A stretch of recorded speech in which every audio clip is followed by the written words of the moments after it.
Very good evening to all of you. आप सभी का स्वागत है आज के लाइव सेशन में। गेस्ट टू स्टेइंग फिट से मैं नीरू आप सभी का स्वागत कर रही हूँ। एंड आज हम बात करने वाले हैं कि क्या माइंडफुल ईटिंग क्या होती है। हमने इतना माइंडफुल ईटिंग सुना है, बट बियॉन्ड माइंडफुल ईटिंग क्या है ना। तो इसका क्या मतलब है कि सिर्फ हम लोग डाइट फॉलो करके या सिर्फ एक या दो पैरामीटर्स को ध्यान रखते हुए अगर हम अपना वेट लॉस करते हैं तो it is obviously going to bounce back. So कैसी क्या चीज़ों का ध्यान रखना चाहिए और कैसे एक कंप्लीट होलिस्टिक प्रोग्राम को हमें फॉलो करना चाहिए ताकि हम लॉन्ग रन तक अपने वेट को लॉस कर सकें और उसको मैनेज और मेंटेन भी कर सकें। That is very important. तो आज हम इसी के बारे में बात करेंगे आपसे। तो 2 मिनट में और स्टार्ट करते हैं, तब तक कुछ लोग और हमें ज्वाइन कर रहे हैं। I can see people joining us. Will wait for another 2 minutes and start. तो I welcome Sudhir, I welcome Nitya, I welcome Archita, welcome my healthy living, Charanjit ji, Amisha, Geeta, Ajay ji, Amit, आप सभी का स्वागत है आज के सेशन में। एंड आज मैं आप लोगों से बात करने वाली हूँ कि क्या चीज़ों का ध्यान रखना है हमें जब हम अपने वेट लॉस प्रोग्राम पे होते हैं, है ना। कई बार हमने इतनी बार सुना है कि माइंडफुल ईटिंग करिए। तो माइंडफुल ईटिंग एक्चुअली क्या है? इट इज़ नॉट जस्ट कि जब हम खाना खाने बैठ रहे हैं क्या उतनी ही माइंडफुल ईटिंग होती है, या क्या एक्चुअली पूरा क्या माइंडफुल किस चीज़ का रहना है ताकि हम अपने वेट लॉस जर्नी को ईजिली आगे ले जा सकें और उसको होलिस्टिकली फॉलो कर सके और उसको मेंटेन और आगे भी बढ़ सके उसमें। तो welcome Bhuvneshwar Singh ji, welcome Shruti, welcome Madhu, very warm welcome to all of you. Welcome Snehil, welcome Narendra, very warm welcome to you. आप सभी का स्वागत है and let me start this session. तो जब हम अपने वेट लॉस की बात करते हैं तो सबसे पहले वेट लॉस का क्या मतलब होता है? Welcome Thomas, welcome Dilpreet, welcome Sangeeta, good to see you all. And आज हम बात करने वाले हैं कि किन बातों का ध्यान रखना चाहिए when we are on a weight loss journey. What is actually beyond mindful eating, just not eating, what is beyond that. Let's talk about that, है ना। तो सबसे पहली चीज, what is actually weight loss. Weight loss में आपका wait कम हो रहा है, आपका BMI चेंज हो रहा है और आपका वेस्ट का सर्कमफ्रेंस चेंज हो रहा है। मतलब अगर आप अपना मेजरमेंट करेंगे वेस्ट साइज का, अगर उसमें चेंज आ रहा है तो these 3 parameters are actually very important जब हम अपने वेट लॉस जर्नी पे होते हैं। क्योंकि कई बार हम देखते हैं कि वेइंग स्केल पे हम जब बार बार चढ़ रहे हैं तो वेइंग स्केल पे जो मूवमेंट नहीं है, उसमें कुछ हिल नहीं रहा, उसकी सुई हिल नहीं रही है। बट अगर आप देखेंगे आपने अपना सर्कमफ्रेंस मेजर करा तो आप देखेंगे ओ इसमें चेंज आ रहा है, दैट मीन्स इंच लॉस हो रहा है बट आपका वेट लॉस नहीं हो रहा। So we need to change something and see how हम इस वेट लॉस जर्नी को आगे ले जा सकते हैं। तो किन बातों का ध्यान रखना चाहिए जब हम अपने वेट लॉस जर्नी पे होते हैं? सबसे पहली चीज देखिए, अपने दिन को प्लान करना है और सिर्फ आज नहीं, मुझे अपने कल के दिन को भी प्लान करना है। तो अगर आज मैं सोचूंगी कल सुबह मुझे भिंडी बनानी है, मुझे दाल बनानी है, मुझे मे भी कोई और एक सब्जी बनानी है, तो क्या जो मुझे दाल बनानी है क्या मैं उसको भिगो के रखूंगी? यस। मुझे भिंडी बनानी है तो क्या मेरे पास भिंडी अवेलेबल है? मुझे आलू की सब्जी बनानी है तो क्या मेरे पास आलू अवेलेबल है? I need to plan it. And क्यों? क्योंकि अगर मैंने दाल सुबह सोचा कि अच्छा दाल बना लेती हूँ और उसी टाइम मैंने उसको धोया और बना लिया तो ऑब्वियसली बन तो जाएगी, पर उसमें क्या होगा, जो न्यूट्रिएंट्स मुझे चाहिए वो कंप्लीटली नहीं मिलेंगे, है ना। तो इट इज वेरी इंपॉर्टेंट इस बात का ध्यान रखना कि जब भी हमें अपने खाना को प्लान करना है तो एक दिन पहले उसको प्लान करिए, सो दैट आप सारे इंग्रेडिएंट्स जो आपको चाहिए उसके लिए वो आपके पास अवेलेबल हो। और आपको जो उसकी प्री प्लानिंग करनी है, इट इज नॉट नेसेसरी कि सिर्फ अगर मैं चने राजमा ऐसा कुछ बना रही हूँ तभी मैं उसको सोक करूंगी। आई टेल यू कि अगर आप कोई भी दाल बना रहे हो तो मिनिमम 4 to 5 आवर्स को उसको हमें भिगो कर रखना है, बिकॉज दैट विल हेल्प कि उसमें जो टैनिन्स होते हैं वो निकल जाएं और आप जब उसको कुक करेंगे तो उसकी पूरी न्यूट्रिशन, क्योंकि जो दालें होती है ना वो डेड फूड होता है, तो उनको अलाइव करने के लिए, उनको जिंदा करने के लिए उनको पानी में भिगो के रखना पड़ता है। तो इट इज नेसेसरी कि हम उसको 3 से 4 से 5 घंटे भिगो कर बनाएंगे तो हमें मैक्सिमम न्यूट्रिशन मिलेगा उसके लिए, ठीक है। नेक्स्ट थिंग जो ध्यान रखनी है कि ऑब्वियसली अगर मुझे ये सारी चीजें चाहिए तो मेरे को ये भी ध्यान रखना है कि मुझे ग्रोसरी लेने जाना पड़ता है। तो जब मैं ग्रोसरी लेने जा रही हूँ तो क्या मैंने लिस्ट बनाई कि मुझे क्या क्या चाहिए मुझे। ऐसा तो नहीं है कि मैं ग्रोसरी शॉप में घुस गई और उसके बाद मैंने उठाना शुरू कर लिया जो मुझे दिखता गया। अगर आप जो ग्रोसरी शॉप में घुसने के बाद जो दिखता जाएगा वो उठाओगे तो you will land up buying. जो चीजें आपको नहीं चाहिए वो आपके पास आ गई और जो आपको चीजें चाहिए वो आप मिस कर दोगे। सो ऑलवेज अपने घर से निकलने से पहले एक पूरी लिस्ट बनाएं कि ये मुझे दालें चाहिए, ये मुझे स्पाइसेस चाहिए, ये मुझे वेजिटेबल्स चाहिए, ये मुझे फ्रूट्स चाहिए। उसकी पूरी लिस्ट को आप कैरी करके जाएंगे तो आप देखेंगे कि आप जब वापस आएंगे तो यू विल गेट वो सारी चीजें आपके साथ वापस आई हैं जो आपको एक्चुअली चाहिए थी। एंड ये ऑल्सो आपको हेल्प करेगा कि जब आप अपने वेजिटेबल्स को या फ्रूट्स को चूज करें तो आप उसमें मल्टी कलर्स यूज कर सकते हैं ना। जैसे मुझे पता है कि मुझे रेड बेल पेपर चाहिए, येलो बेल पेपर चाहिए, ऑरेंज कैरेट चाहिए, ग्रीन कैप्सिकम चाहिए। तो मैंने लिस्ट बनाई तो मैंने क्या करा वो सारी चीजें उठाई तो आई गॉट कलरफुल वेजिटेबल्स। उसी तरह मैंने देखा कि मेरे घर में फ्रूट्स में प्लम्स नहीं है, चेरीज नहीं है, मैंगो नहीं है। तो मैंने क्या करा, एक जब मैं खरीदने गई तो मैंने उसकी एक लिस्ट बनाई और वो सारी चीजें मैंने खरीदी। तो उससे क्या होता है कि हमने एक वैरायटी लेकर आते हैं और इनफ कलर्स लेकर आते हैं जो हमारी डाइट के लिए एक्चुअली नेसेसरी है। नेक्स्ट जब हम लेकर आए इन सब चीजों को, जब आप अपनी ग्रोसरी लेकर आए, स्पेशली वेजिटेबल्स और फ्रूट्स लेकर आए, तो इंश्योर करिए कि घर में आकर उसको अच्छे से धोएं। पानी में वेजिटेबल वॉश डालकर उसको 10-15 मिनट सोक करें, उनको धोएं, उसको किसी टेबल क्लॉथ पे निकालकर उनको हल्का सा ड्राई होने दें और फिर उनको अपने रेफ्रिजरेटर में स्टोर करें। इट इज ऑलवेज एडवाइजेबल कि आप अपने रेफ्रिजरेटर में बिना धोए कोई भी फ्रूट्स एंड वेजिटेबल्स को स्टोर ना करें, क्योंकि वो आपके पूरे रेफ्रिजरेटर के एनवायरनमेंट को भी गलत खराब कर सकता है। तो इंश्योर करें कि आप उसको धोकर यूज कर रहे हैं। देन आपने प्लान कर लिया कि अब मुझे ये सारी चीजें बनानी है। तो जब आप कुकिंग स्टार्ट करते हैं तो 2-3 चीजों का ध्यान रखें हमेशा जब आप कुकिंग कर रहे हैं। सबसे पहली चीज, अपने खाने में ऑयल का मिनिमम या नो यूज करें जब आप खाना पका रहे हैं। जब आप खाना पका रहे हैं तो उसको लो फ्लेम पे पकाएं। जब आप लो फ्लेम पे पकाते हैं तो आपका खाना एक्चुअल में पकता है और वो फटाफट नहीं बनेगा, बट वो एक्चुअल में पूरे इंग्रेडिएंट्स के साथ पकेगा। नेक्स्ट, बहुत सारा पानी डाल के उसको ना पकाएं, क्योंकि जब वो पकेगा और वो पानी इवेपोरेट होगा तो आपके जितने विटामिन मिनरल्स वाटर सॉल्युबल होंगे वो उसके साथ निकल जाएंगे। तो इंश्योर करें कि मिनिमम अगर आपको जरूरत लगती है तो उतना थोड़ा सा पानी यूज करें और उतना थोड़ा ही ऑयल यूज करें। अगर आप अपने किसी भी वेजिटेबल को स्टीम कर रहे हैं, बॉईल कर रहे हैं, तो उसको बहुत मिनिमम पानी में बॉईल या स्टीम करें ताकि उस पानी को आप यूज कर सके किसी और जगह। अगर आप बहुत ज्यादा पानी यूज करेंगे तो आपको उसको पानी को फेंकना पड़ेगा और फिर उसमें अगेन न्यूट्रिएंट्स आपके बह जाएंगे, आपको उसका फायदा नहीं होगा। तो it is very important in चीजों का ध्यान रखें। एंड क्योंकि मुझे पूरे दिन में 4 से 5 कलर्स खाने हैं तो मैं ये ध्यान रखूंगी कि अगर मैंने मॉर्निंग में ग्रीन वेजिटेबल बना दी, दाल बना दी, तो इवनिंग में मैं क्या ऐसा बना रही हूँ, क्या मैं पम्पकिन बना रही हूँ येलो कलर का या मैं कुछ और बना रही हूँ, ताकि मेरे को वो 3-4 कलर्स मिल गए। और दिन में मैं कौन कौन से फ्रूट्स यूज कर रही हूँ ताकि पूरे दिन में मैं 5 कलर्स को इनकॉर्पोरेट कर पाई अपनी डाइट में। तो ये ध्यान रखना बहुत जरूरी है कि हम इन सबको प्लान करके चलेंगे तो हम ये सारी चीजें बहुत इजीली कर पाएंगे। अब हमेशा जब आप खाना खाने बैठे, सबसे पहली चीज तो आप आजकल बहुत जगह पर आप सुनते हो कि eat every 2 hours, eat every 3 hours, but I personally, मेरा ये पर्सनल ओपिनियन है कि आपको कभी भी हर 2 घंटे में 3 घंटे में खाने की जरूरत नहीं है। आपको एक्चुअली में तब खाना चाहिए जब आपकी बॉडी मांगती है खाना, जब आपको एक्चुअल में भूख लगती है आप तभी खाना खाएं। और जब आप खाना खाने बैठे तो अपनी प्लेट की साइज को चूज करें। बहुत बड़ी साइज ऑफ डिनर प्लेट को ना लें, एक छोटा साइज ऑफ डिनर प्लेट को लें।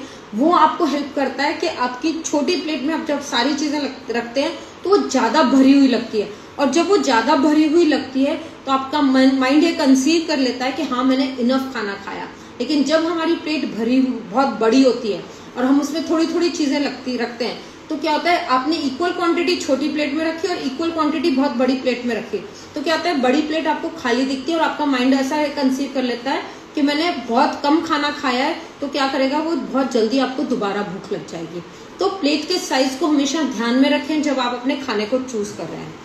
एंड जब आप खाना खाने बैठे तो सबसे पहली चीज जो करनी है, always be thankful for what you have, है ना। स्पेशली जो आपकी प्लेट में खाना है उसके लिए जरूर थैंक्स करिए, क्योंकि जब आप एटीट्यूड ऑफ ग्रैटिट्यूड रखते हैं तो आपको ब्लेसिंग्स आती हैं। वो खाना भी आपको बहुत स्ट्रॉन्ग वाइब्स देता है, एक स्ट्रॉन्ग फुलफिलिंग इफेक्ट देगा और आप उसमें से, आपकी बॉडी उसमें से न्यूट्रिशन को एब्जॉर्ब कर पाएगी। नेक्स्ट, कोशिश करें कि आप अपने सेट टाइमिंग्स को रखें कि अगर मैं आज 7 बजे उठी तो मुझे 9 बजे तक मुझे अपना ब्रेकफास्ट खत्म कर लेना है। मैंने 9 बजे ब्रेकफास्ट कर लिया तो अगर मुझे भूख लग रही है तो मैं मिड मील में कोई फ्रूट खाऊंगी, और अगर नहीं लग रही तो मेरा सेट है कि मैं 1:30 बजे अपना लंच करूंगी और फिर अपना लंच लीजिए। हाँ, 10-15 मिनट आगे पीछे चीज चल जाती है, बट ऐसा नहीं कि मेरा 1:30 बजे लंच का टाइम है और मैं 3 बजे लंच कर रही हूँ। अगर आप अपनी बॉडी को सही समय में खाना नहीं देंगे तो क्या होगा कि उसको लगेगा पता नहीं खाना कब मिलेगा कब नहीं मिलेगा, और वो क्या करेगा, आपका जब उसको खाना देंगे वो फैट के फॉर्म में उसको स्टोर करना शुरू कर देगा, देन आपके फैट सेल्स इंक्रीज हो जाएंगे। So it is very important कि 10-15 मिनट आगे पीछे, बट एक पर्टिकुलर टाइम सेट करिए और उस टाइम पे आप जरूर खाना खाएं। Be very punctual about it. And अगर पॉसिबल है, अगर आपकी बॉडी अलाउ करती है, अगर आपके सर्कमस्टेंसेस अलाउ करते हैं, आप घर में अपना लंच डिनर कर रहे हैं तो कोशिश करिए कि जमीन पे बैठ के खाएं, है ना। अगर आपके नहीं अलाउड है, आपके घुटनों में कुछ चैलेंज है या आप नीचे नहीं बैठ सकते, then it's a different issue. Otherwise try and sit on the floor. अपने हैंड्स को वॉश करें खाना खाने से पहले, जो कि बहुत ही इंपॉर्टेंट है ना। क्यों जब आप हाथों को धोने के बाद आप कोशिश करें कि आप अपने हाथ से ही खाएं। उसके पीछे एक बहुत साइंटिफिक रीजन है, क्योंकि जब हम अपने हाथ से खाना खाते हैं ना, तो आपको मैं एक चीज बताऊं, आपको कभी भी आप चीजों को ओवर ईट नहीं करेंगे, है ना। जब आप हाथ से खाना खाते हैं तो आप ओवर ईट करने, बहुत कम ओवर ईट करेंगे।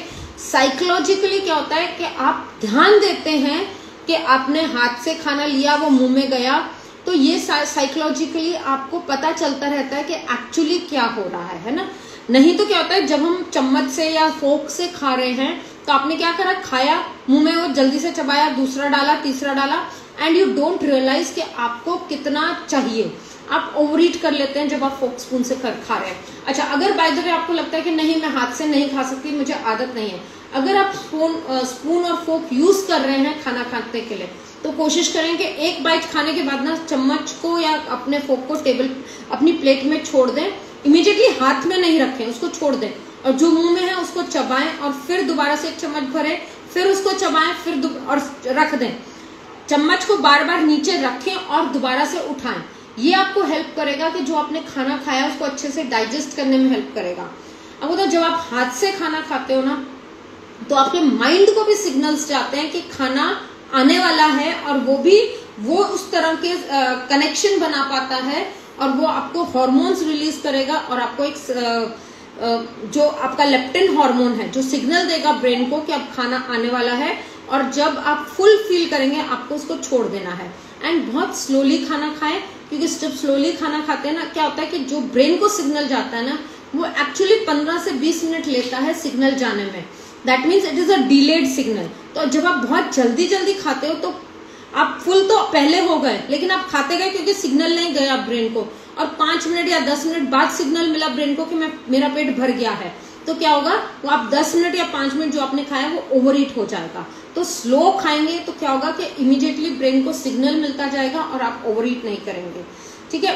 दूसरी बात, जब आप खाना खाते हैं कोशिश करेंगे कि हम बिना किसी गैजेट के, या आप देखिए कभी अगर आपको लगता है कि लेट हो गए हैं, आप चलते फिरते खाना खा रहे हैं, आप किसी मीटिंग में बैठ के खाना खा रहे हैं, मैं आपको बताऊं आपका खाना कभी भी अच्छे से डाइजेस्ट नहीं होगा, क्योंकि उस टाइम पे ना आपके ब्रेन को ये पता है कि आप कुछ काम कर रहे हो और आपने क्या करा, साइड बाय साइड खाना खाया, तो उसको सिग्नल नहीं मिला कि खाना आ रहा है, तो वो डाइजेस्टिव एंजाइम्स रिलीज नहीं करे, वो डाइजेस्टिव एंजाइम्स सिक्रीट नहीं करे ब्रेन ने, जिसकी वजह से आपके खाने को बहुत अच्छे से आप डाइजेस्ट नहीं कर पाएंगे। So it is very important कि जब आप खाना खा रहे हो तो कोशिश करें कि हम सिर्फ खाना खाएं, है ना। ये बहुत बार हम लोग सुनते हैं, बट कई बार हमें ये नहीं पता चलता कि ऐसा क्यों कहा जा रहा है, क्योंकि जब आप साइड बाय साइड 2-3 काम करते हैं तो सिग्नल नहीं मिल रहा डाइजेस्टिव एंजाइम रिलीज नहीं हो रहे, डाइजेस्टिव एंजाइम्स रिलीज नहीं होंगे तो हमारा खाना बहुत अच्छे से डाइजेस्ट नहीं होगा। देन अपने पास बहुत हमेशा कोशिश करें कि कुछ सैलेड्स या कुछ फ्रूट्स को रेडिली अवेलेबल रखें, क्योंकि कई बार ऐसा होगा कि हमें बहुत तेज भूख लगी है, और जब बहुत तेज भूख लगती है ना तो क्या होता है कि जो सामने आता है फिर हम वही मंच कर लेते हैं, और वो एक तरह का ट्रिगर है। तो हमेशा कोशिश करें कि आप ध्यान रखें कि कौन सा ऐसा इंसिडेंस होता है जिसको देख के मेरे माइंड को ट्रिगर मिलता है और मैं ओवर ईट कर लेती हूँ या जंक खा लेती हूँ या कुछ मीठा खा लेती हूँ। उस ट्रिगर्स को नोटिस करें, और जब वो ट्रिगर्स आए ना तो अपने आप को वहां से डाइवर्ट करें, अपने आप को वहां से डिस्ट्रैक्ट करें। जैसे अगर मुझे पता है कि जैसे मैं वॉक करके आई और घर में आते ही मुझे भूख लगी है बहुत तेज, तो क्या करूंगी, मैं जाने से पहले अपना प्रोटीन शेक या कुछ वेजी सैलेड वगैरह कट करके रेडी रख के जाऊंगी, ताकि वापस आते ही मैं उसको खा लूं। नहीं तो क्या होगा, मैं कबर्ड खुलते ही जो बिल्कुल रेडीली अवेलेबल होगा, बिस्किट, नमकीन, कुछ भी जो भी रेडीली अवेलेबल होगा वो मेरे मुंह में जाएगा। तो वो चीज को अवॉइड करने के लिए इट इज वेरी इंपॉर्टेंट कि आपको पता है कौन से ऐसा टाइम होता है जब आपका भूख ट्रिगर होती है, तो उस टाइम्स के लिए अपनी चीजों को प्रिपेयर करके रखिए।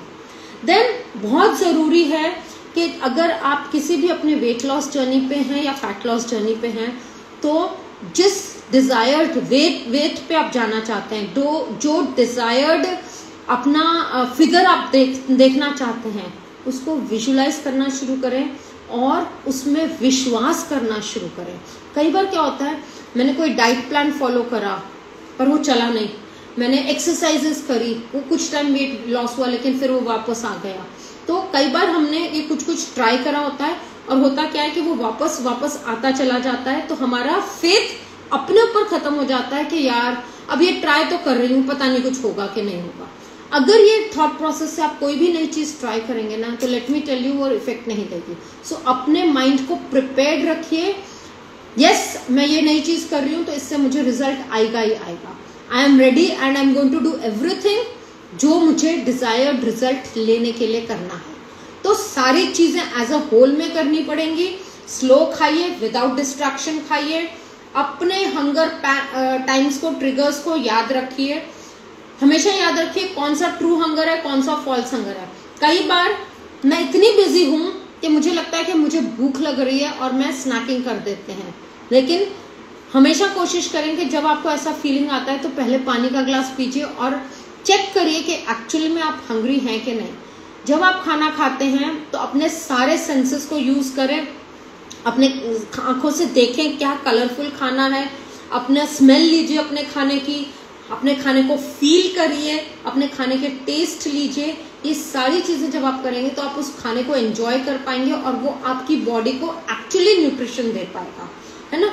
अगर आपने कुछ खा भी लिया, मान लीजिए आपको कुछ लग रहा था, आज मन था आइसक्रीम खाने का, खा लिया, खाने के बाद ना कभी भी अपने आप को गिल्टी मत करिए।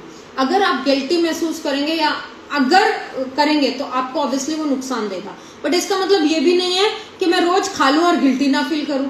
वंस इन अ वाइल अगर ऐसा हो जाता है तो don't feel guilty about it, try to see कि मैं उसको रिकवर कैसे कर सकती हूँ। अगर मैंने ओवर ईटिंग करी या हाई कैलोरी फूड खाया तो क्या मैं अपनी कैलोरीज को एक्स्ट्रा बर्न कर सकती हूँ, क्या मैं एक्स्ट्रा एक्सरसाइज करके उसको बर्न कर सकती हूँ, क्या मैं कल डिटॉक्स कर सकती हूँ अपनी बॉडी को। ये देखिए कि क्या चेंजेस करके मैं उसको गलती को सुधार सकती हूँ। बट कभी भी अपने आप को गिल्ट ट्रिप मत दीजिए कि नहीं ये गलत हो गया, अब क्या होगा। अपने खाने को अप्रिशिएट करिए, है ना। एंड एक रिसर्च बोलती है कि जितने लोग वेट लॉस करते हैं ना, उसमें से 2 साल बाद 80% लोग ऐसे हैं जो कि वापस उस वेट को वापस आ जाता है। क्यों? क्योंकि हम कुछ ऐसा प्रोग्राम पे जाते हैं जो हम सस्टेन नहीं कर पाते। तो हमेशा माइंडफुल ईटिंग करिए, उन चेंजेस को अपने लाइफस्टाइल में डालिए। लाइफस्टाइल को मैनेज करना शुरू करेंगे तो देखेंगे कि आपके वेट्स को बाउंस बैक करने की जरूरत नहीं पड़ेगी। आपको कभी भी मतलब आप सब कुछ एंजॉय करेंगे। अगर आपका कुछ खाने का मन है तो portion control is the key. हमेशा ध्यान रखिए कि अगर मेरा पिज्जा खाने का मन है तो पूरा पिज्जा खाने के बजाय क्या मैं एक स्लाइस लेकर अपने क्रेविंग्स जो हो रही है, मुझे क्रेविंग्स जो हो रही है उसको मैं कंट्रोल कर सकती हूँ, है ना। हमेशा कोशिश करिए कि हमेशा न्यूट्रिएंट डेंस खाना खाएं, ना कि कैलोरी डेंस। अगर हम कैलोरी डेंस खाना खाएंगे तो एम्प्टी कैलोरीज ज्यादा मिलेंगी, लेकिन हम न्यूट्रिएंट डेंस खाना खाएंगे तो हमेशा हमें न्यूट्रिएंट्स ज्यादा मिलेंगे, जिसकी वजह से अपने आप वेट लॉस होगा। एंड आई टेल यू कि कभी भी जो आप घर में खाना बनाते हैं, जो मैंने आपको पहले टिप्स दिए कि ऑयल कम यूज करिए, लो फ्लेम पे कुक करिए, पानी का कम यूज करिए अपने खाना को बनाने के लिए, उसको टाइमली खाइए, बाकी सारे टिप्स को इंक्लूड करके, तो आप देखेंगे कि घर का बना हुआ खाना आपको हेल्प करेगा आपके वेट लॉस में, है ना। उसके लिए आपको कुछ स्पेशल नहीं करना पड़ेगा, अपने स्टेप्स को कंट्रोल करिए, है ना, अपने स्लीप पैटर्न्स को कंट्रोल करिए। आपका स्लीप एक बहुत स्ट्रांग रोल प्ले करता है आपके वेट लॉस जर्नी में। आपके स्ट्रेस लेवल्स को कंट्रोल करिए, आपका स्ट्रेस बहुत स्ट्रांग रोल प्ले करता है। जब आप स्ट्रेस में होते हैं तो आपकी बॉडी में कुछ ऐसे हार्मोन्स रिलीज होते हैं जो आपके वेट को बहुत तेजी से बढ़ा देते हैं। सो ऑलवेज फोकस ऑन कि कैसे मैं अपने स्ट्रेस को कम कर सकती हूँ, कैसे मैं अपने स्लीप पैटर्न्स को बेटर कर सकती हूँ, है ना। एंड कई बार ऐसा होता है हम वेट करते हैं कि अच्छा भूख लगी है ना, चलो ठीक है अभी ये काम कर लूं फिर खाती हूँ, फिर ये काम कर लूं फिर खाती हूँ, फिर ये काम कर लूं फिर खाती हूँ। जब आप अपने हंगर को और पोस्टपोन करते हो रहते हो ना, एक्सट्रीम हंगर की पोजीशन में पहुंच जाते हो, तो आई कैन एश्योर यू कि आप ओवर ईट करेंगे और रॉन्ग ईटिंग करेंगे। तो जब आपको भूख लग रही है तो इमीडिएटली खा लें एंड अपने न्यूट्रिशन का ध्यान रखते हुए खाएं, स्लोली खाएं। अपने खाने को इनिशियली मैं आपको बोलूंगी कि जैसे आप बच्चों को सिखाते हो ना कि 32 टाइम्स चबाना है, इनिशियल डेज में ना आप ये करना शुरू करें, अपने चू को काउंट करना शुरू करें।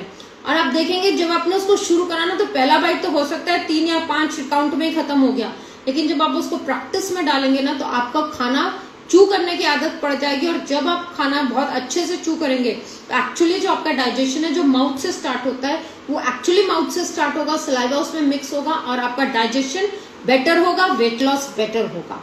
तो हमेशा कोशिश करें अपने खाने में फाइबर रिच फूड को खाएं, क्योंकि फाइबर अगेन चू करने में बहुत स्ट्रांगली, अगर मैं कुछ ऐसा खा रही हूँ जिसमें कुछ चू करने के लिए नहीं है तो बहुत इजिली अंदर चला जाएगा। बट अगर मेरे खाने में कुछ खाना ऐसा है जिसमें लॉट्स ऑफ फाइबर है तो क्या होगा, मैं चू ज्यादा करूंगी, और जब मैं चू ज्यादा करूंगी तो ऑब्वियसली चू में भी आपकी कैलोरी बर्न होंगी, प्लस उसके थ्रू आपका वेट लॉस भी होगा, क्योंकि आप थोड़ा खाकर ज्यादा जल्दी आपका पेट भरेगा, क्योंकि एक्चुअली आपने खाने को ढंग से चबा के खाया है। ठीक है, आप एक काम और कर सकते हैं, एक सडनली एक टिप याद आया कि आप टाइमर लगाएं। कोशिश करें कि मेरा खाना ना 15 मिनट से पहले खत्म नहीं होना चाहिए, है ना। कई बार क्या होता है हम 2 से 3 मिनट में अपना पूरा खाना, अपना खाने को टाइमर लगाकर 15 से 20 मिनट लगाएं खाना खाने में। सारे गैजेट्स बंद कर दें जब आप खाना खा रहे हैं, पूरा ध्यान खाने में रखें and you will see all this will help you. Lack of sleep जो होता है वो आपके हंगर हार्मोन ग्रेलिन को रिलीज करता है, जो आपके सेटिस्फैक्शन को डिक्रीज करता है। लेप्टिन जो हार्मोन रिलीज होता है वो आपके सेटिस्फैक्शन को डिक्रीज करता है और आपके वेट गेन में रिस्पॉन्सिबल होता है। इसीलिए जब आप टाइमली सोते हैं तो आप देखेंगे कि आपका ग्रेलिन और आपका लेप्टिन सब स्मूथली वर्क कर रहे हैं, और जब स्मूथली वर्क करेंगे तो आपको बहुत स्ट्रांगली हेल्प करेंगे आपकी बॉडी को स्लीप देने में, रिपेयर करने में, रिफ्रेश करने में, वेट लॉस करने में। So everything can be achieved in one go. ठीक है, तो ये कुछ ऐसे टिप्स मुझे लगे जो जरूरी थे आपसे शेयर करने। एक्सरसाइजेस को अपना पार्ट बनाइए, इट इज वेरी इंपॉर्टेंट कि हम अपने एक्सरसाइजेस को जरूर इंक्लूड करें अपने डेली रूटीन में। एंड हाई शुगर फूड्स को बंद, हाई फाइबर रिच फूड को खाएं, कैलोरी डेंस फूड को ना खा के न्यूट्रिएंट डेंस फूड को खाएं। So these were simple tips जो शायद मुझे लगता है आप सब लोग फॉलो करते हैं, लेकिन करते करते कई बार हम एक करते हैं दूसरा छोड़ देते हैं, दूसरा करते हैं पहला छोड़ देते हैं। तो इट इज वेरी इंपॉर्टेंट कि सबको हम एक साथ जब लेके चलेंगे तो it will be, our journey will be easy and smooth and you will make it happen. So thank you everyone for joining. I hope आज जो मैंने आपसे टिप्स शेयर करे उन्होंने आपको स्ट्रांगली हेल्प करा होगा अपनी वेट लॉस जर्नी में आगे जाने के लिए, और कुछ डिसीजंस लेने में जो आपको हेल्प करेंगे आगे जाके। सो thank you each and everyone for joining me. Thank you so much. आपको आपने आज के सेशन को अटेंड करा और पार्टिसिपेट करा इसमें। I hope you will make it happen for you. You're welcome Rinki, welcome Charanjeet ji, welcome Tanisha, welcome Ajay ji, thank you so much for your wonderful compliments. It was nice talking to you all. Welcome Sudha, welcome Dilpreet. It was so nice talking to you all, and thank you so much for such wonderful compliments. Thank you. Welcome Ritu ji, welcome, and so nice. Let's meet again next Thursday एक नए topic के साथ, कुछ नए tips के साथ. Welcome Snehil, welcome Nandita, welcome Vibha, welcome Neetu, welcome Sunita ji, thank you so much. Welcome Madhu, welcome ji Deepti, welcome Neta. My name is Neeru Arora. I'm from Yes to Staying Fit. Welcome Prakash ji, welcome Sanjeev ji, welcome Arjita. Thank you so much for joining us. Take care. Stay tuned. We'll meet again next Thursday with some more beautiful tips. Thank you. Bye bye. Take care.